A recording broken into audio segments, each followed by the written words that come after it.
हुजूर ने फरमाया बीमार से दुआ कराओ, अल्लाह उसकी दुआ कबूल फरमाता है। हुजूर फरमाने लगे माँ बाप जब भी औलाद के लिए दुआ फरमाए अल्लाह उनकी दुआ को कबूल करता है।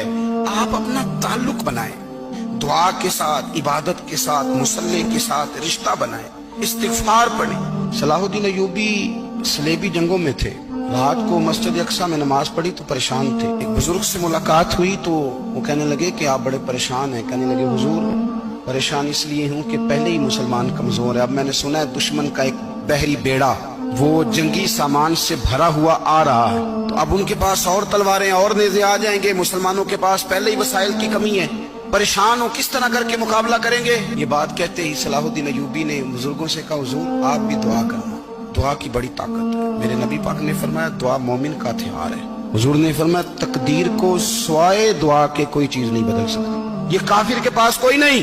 फिर सुने कई बार कह चुका हूं ये हथियार है।